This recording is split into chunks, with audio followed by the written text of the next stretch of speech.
ഇവിടെയാണ് ആ പുഴയുടെ ഉത്ഭവം. ഇത് കണ്ടോ, ഇതാണ് ഉത്ഭവം. ഇവിടുന്ന് പൊട്ടി വന്നിട്ട് ഈ പുഴ ഒലിച്ചു വന്ന് ഈ കല്ലും മണ്ണും പാറയൊക്കെ കൂടെ വന്ന് ഇതാണ് മുണ്ടക്കൈ. കേട്ടോ, മുണ്ടക്കൈ എന്ന് പറയുന്ന സ്ഥലത്ത് ഈ കാണുന്ന വീടുകളും ഈ പുഴയോട് ചേർന്ന് ഈ കാണുന്ന വീടുകൾ അതൊക്കെ അതിൽ ഒലിച്ചു പോയി. ഇവിടെ കണ്ടോ, ഈ പുഴയോട് ചേർന്ന് എത്ര വീടുകളുള്ളത്, ഇതെല്ലാം പോയി നേരെ വന്ന് ഇതാണ് ഇപ്പോൾ നമ്മൾ ന്യൂസിൽ കണ്ടുകൊണ്ടിരിക്കുന്ന സ്കൂള്, ആ മരം, ഇതൊക്കെ. ഇതിൽ ഈ ക്രോസായിട്ട് കാണുന്ന ഈ ബിൽഡിംഗ് മാത്രമാണ് ഇപ്പോൾ അവിടെ നിലനിൽക്കുന്നത്. ബാക്കി ഇവിടെ ഇത് മൊത്തം പോന്നു. ഈ കാണുന്നതാണ് അവിടെ ഒലിച്ചുപോയ പാലം. ആ പാലം, ഈ കാണുന്ന അമ്പലം, ഇതെല്ലാം പോയി.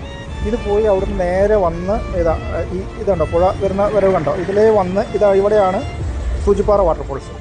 ഇത് കണ്ടോ, ഈ സൂചിപ്പാറ വാട്ടർഫോൾസ് അങ്ങോട്ട് ചാടിയിട്ട് നേരെ അങ്ങോട്ട് കണ്ടോ, താഴേക്ക് ആ ചാല് പോകുന്നത് കണ്ടോ. ഇതിലേ പോയി ഇവിടുന്ന് ഇങ്ങനെ പോയിട്ട് ഇത്രയും കിലോമീറ്റർ, പോത്തുകല്ല് കാണുന്നുണ്ടോ, ഇതുണ്ടോ, ഇത്രയും കിലോമീറ്റർ ഒഴുകി പോയിട്ടാണ് ആ ബോഡികൾ കിട്ടിയിട്ടുള്ളതെന്ന് പറഞ്ഞാൽ അതിൻ്റെ ഒരു ദുരന്തത്തിൻ്റെ വ്യാപ്തി എന്താണ്. എത്ര ദൂരം ആണ് ബോഡി ഒഴുകി പോയിട്ടുള്ളത്, നമുക്ക് ചിന്തിക്കാൻ പോലും പറ്റാത്തത്ര ദുരന്തമാണത്. ഇനിയും എത്ര ആൾ കിട്ടാനുണ്ട് എന്നുള്ളതാണ്.